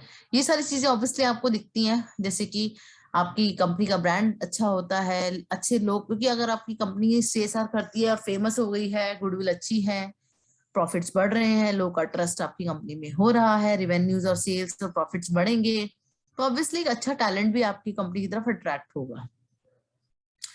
CSR is where business look at how they can better serve society as a whole, thereby improving its public image and relations. क्या क्या benefits होते हैं इसके? आपकी reputation अच्छी होती है, sales बढ़ती है, कस्टमर लॉयल हो जाता है, ऑपरेटिंग कॉस्ट कम हो जाती है, फाइनेंशियल परफॉर्मेंसेस अच्छे होते हैं, ट्रेन्ड और एजुकेटेड स्टाफ आपकी कंपनी की तरफ अट्रैक्ट होते हैं, they are part of your company. Obviously overall performance मेरी कंपनी का बेटर हो जाएगा. अब आपकी सोशल रिस्पॉन्सिबिलिटीज के अंदर क्या क्या कंपोनेंट्स आ जाते हैं? सबसे पहले आ जाता है इकोनॉमिक सोशल रिस्पॉन्सिबिलिटी. इसमें हम लोग प्रॉफिट्स के ऊपर काम करते हैं कि प्रॉफिट का कितना %, वेजेस कैसे जाएंगी, सैलरीज कैसे जाएंगी, टैक्स कितना मीट होगा, कैसे क्या फाइनेंशियल ऑब्लिगेशंस मीट करेंगे, ये सारा आपका इकोनॉमिक सोशल रिस्पॉन्सिबिलिटी का पार्ट है. Then we have legal social responsibility. So क्या होता है? Consumers are more likely to buy products and utilize services from companies they trust. Obviously कोई भी जब बिल्डिंग, कोई भी हम लोग जो अपना ट्रस्ट बिल्डिंग का टाइम रहता है कस्टमर्स का, तो वो ये कोशिश करते हैं ना कि ऐसी कंपनीज के साथ अपना एसोसिएशन रखें जो फेयरली चलती हैं, अपने अपने रिजल्ट्स को प्रॉपरली पब्लिश कराती हैं पेपर्स वगैरह में, लेबर लॉज को फॉलो करती हैं, अपने प्रोडक्ट के इंस्पेक्शंस कराते हैं, ये सारी चीजें होती हैं, तो वो हमारा लीगल सोशल रिस्पॉन्सिबिलिटी का पार्ट हो जाता है. Then we have ethical social responsibility. इसमें बेसिकली हम लोग बात करते हैं कि भाई सही क्या है और गलत क्या है.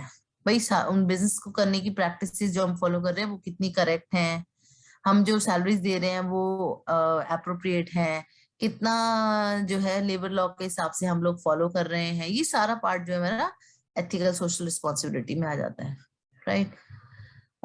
Then we have discretionary social responsibility, means using your company's time and resources to contribute to the community at large in whatever way is meaningful for you and your brand। इसमें जैसे हम लोग वॉलंटियर अपॉर्चुनिटीज प्रोवाइड कर रहे हैं, money donate कर रहे हैं, सब्सक्रिप्शन ले रहे हैं काफी सारे छोटे छोटे सर्विसेज का अपने बिजनेस को हेल्प करने के लिए, तो इस तरह की जो सर्विसेज हो जाती है वो डिस्क्रिशनरी सोशल रिस्पॉन्सिबिलिटी आ जाती है, जो कि अलग से जैसे कुछ करना अपनी कंपनी के लिए या कंपनी के एम्प्लॉयज के लिए।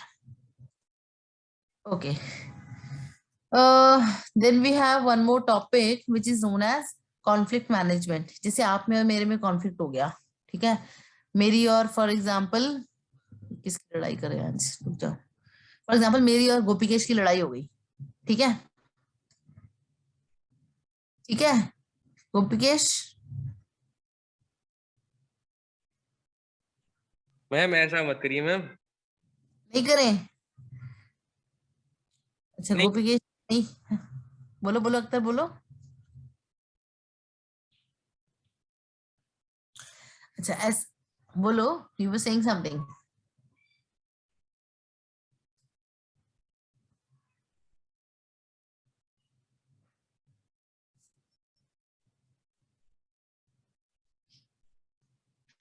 गोपिकेश Gop ji ma'am. For example आपके में लड़ाई हो गई, ठीक ओके है, मैम। ओके, तो उसमें फिर अख्तर को लेके आए, ठीक है, अख्तर आप क्या करोगे? मैम मैं समझाऊंगा आप दोनों को। मैं तब भी नहीं मानी तो तब भी मैं कुछ नहीं बोलूंगा, मैं चुपचाप से बैठ जाऊंगा और देखूंगा कि क्या हो रहा है।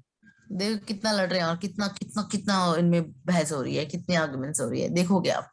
हाँ अच्छा गोपेश, जी मैम। जब हमारी लड़ाई हो रही है और अख्तर बोले मैं तो देखता रहूंगा। अच्छा जी मैम। सभी वो तो अख्तर का काम, अगर वो रिजॉल्व करना चाहिए उसको तो। हाँ है ना, अख्तर ने बोला मैं कोशिश करूंगा, अगर आप तब भी नहीं माने तो मैं बैठ जाऊंगा चुपचाप।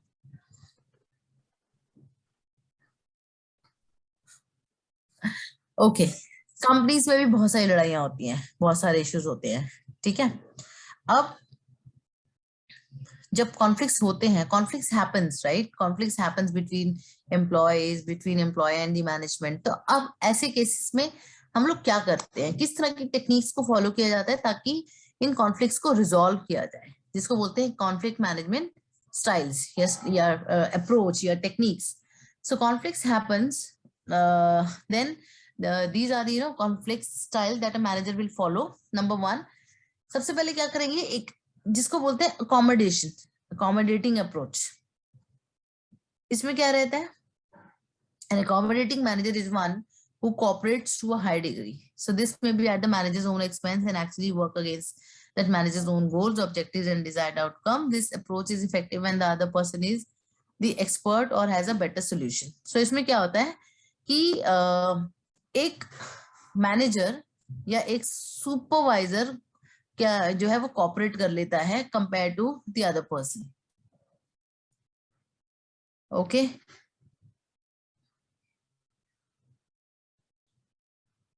हेलो, जैसे Yes, दो ma'am. जैसे कोई इशू हुआ, जैसे मैनेजमेंट और एम्प्लॉयज में इशू हुआ, तो मैनेजमेंट का एक अपर हैंड रहता है एज इन चेंजेस लाने का, प्रॉफिट्स में कम ज्यादा करने का, ट्रेनिंग्स को चेंज करने का। तो कई बार मैनेजमेंट भी अकोमोडेट कर जाती है as per the needs of the employees. So that is also one of the way, one of the technique, जब एक के पास एक बेटर सोल्यूशन होता है ऑफर करने के लिए, वो ऑफर कर देता है बेटर सोल्यूशन। जैसे मैनेजमेंट और एम्प्लॉयज में कुछ इशू हुआ, एम्प्लॉय बोलता है कि नहीं हमें प्रॉपर ट्रेनिंग्स नहीं है, हम ये वाला काम नहीं करेंगे, हमसे काम नहीं हो रहा, या हमारे ऊपर ज्यादा बर्डन हो रहा है। तो मैनेजमेंट को लगता है अच्छा ठीक है ज्यादा बर्डन हो रहा है, तो that means will align more resources. तो जब वो मोर रिसोर्सेस को अलाइन कर देते हैं तो एक अकोमोडेटिंग सोल्यूशन निकल जाता है कि हाँ अब जो जिन लोगों को प्रॉब्लम हो रही थी वो अब प्रॉब्लम कम हो गई, दोस्त that is an accommodating state. उसके बाद आता है अवॉइडिंग।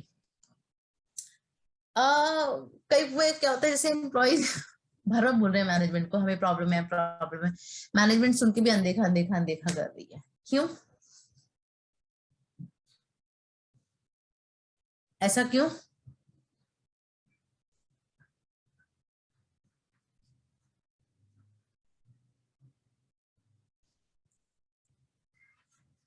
ऐसा क्यों? क्योंकि मैनेजमेंट इश्यू को बढ़ाना नहीं चाहती। हाँ, तो मैनेजमेंट को लगता है कि टाइम के साथ समझ जाएंगे या अभी बहुत ज्यादा बोल रहे हैं, धीरे धीरे चुप हो जाएंगे। और कई बार ऐसा होता भी है, एक्चुअल प्रैक्टिस में भी ऐसा आपको सोल्यूशन मिलेंगे कि कभी कभी लोगों को लगता है कि यार हम कितना बोले यार, हम बोलते तो रहते हैं। अब जैसे कई बार होता है ना, बोल देते हैं सुमन मैम ढंग से नहीं पढ़ा रही है, सुमन मैम गुस्सा कर रही है या नींद आ रही है, तुम बोलो ना। वो बोलते तुम बोलो ना, वो बोलते तुम बोलो ना। तो बोलते हैं नहीं हम, अच्छा एक बार बोल दिया, सुमन मैम तो सुनी नहीं रही यार, फिर बोलते कितना बोलेंगे, छोड़ो हमें नहीं बोलना। ऐसा होता है ना, सिचुएशन आती है ना ऐसे। I am giving this example, okay, मेरे सामने ऐसा हुआ नहीं है, तुम लोगों ने मेरे को बोला नहीं है कभी।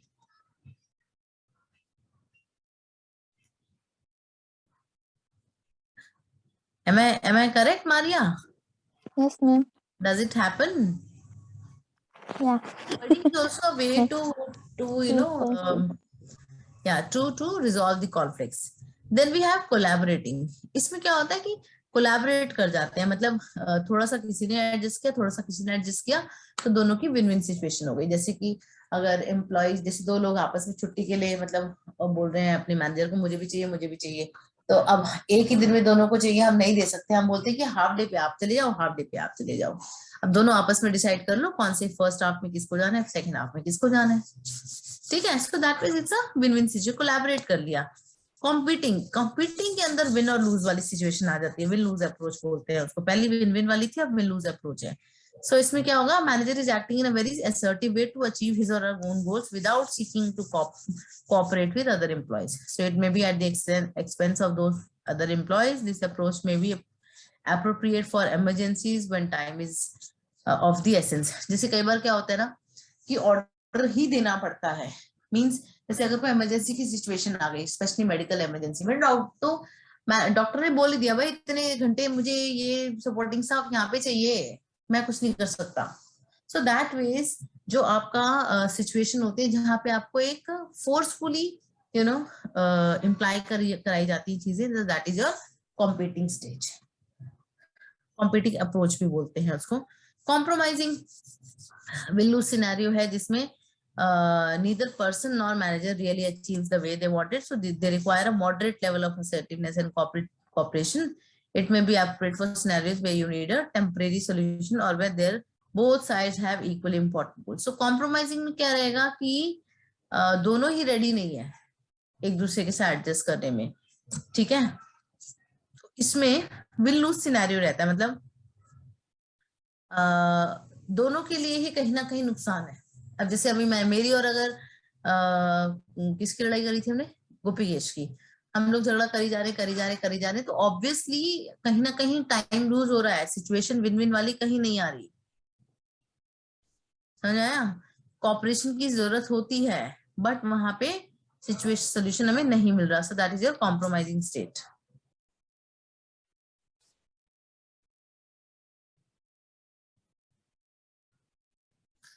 Okay, then we have conflicts के types, intrapersonal, interpersonal, intragroup and intergroup.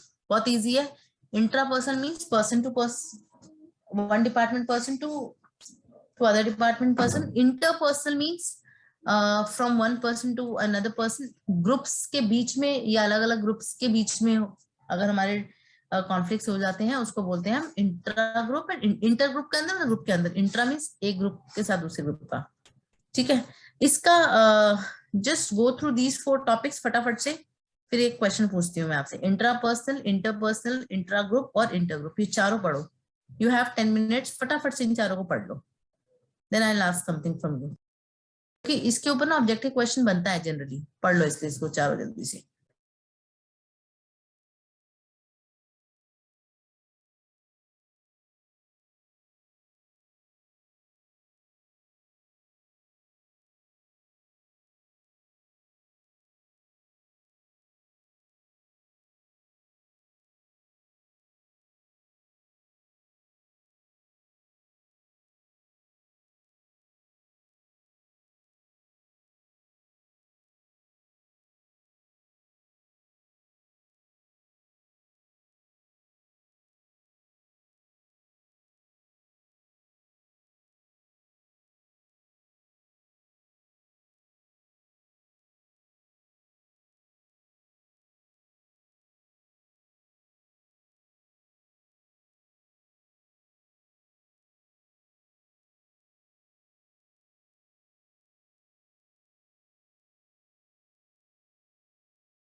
Done, guys?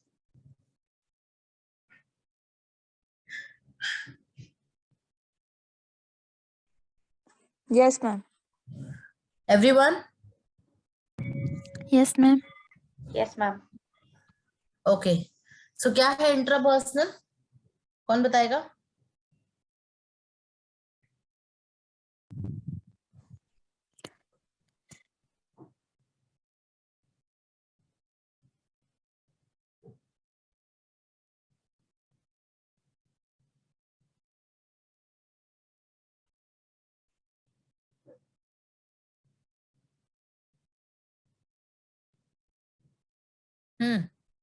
Intrapersonal क्या हुआ?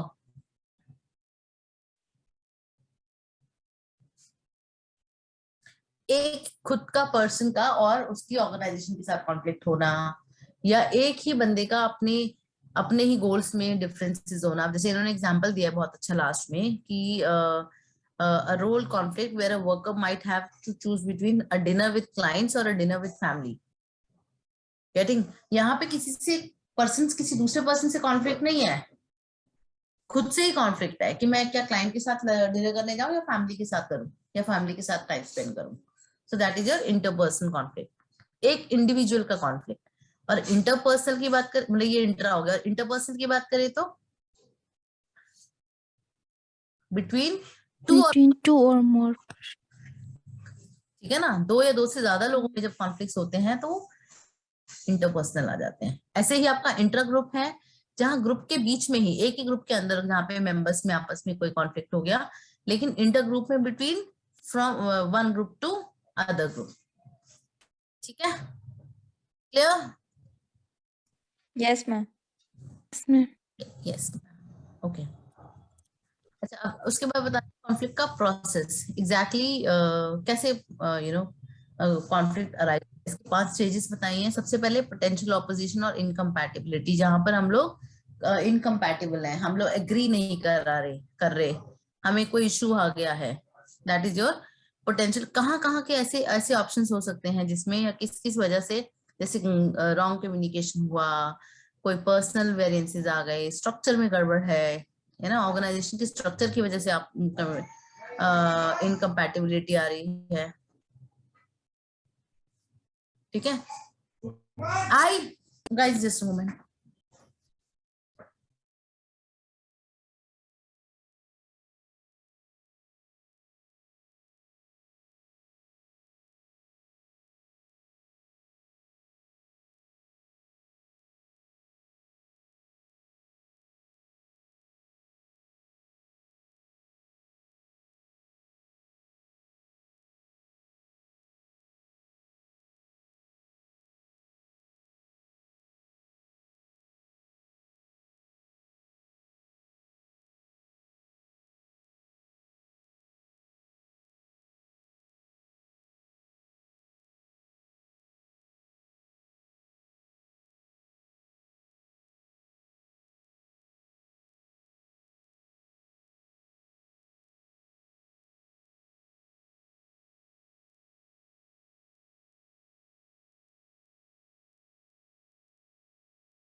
Okay, guys.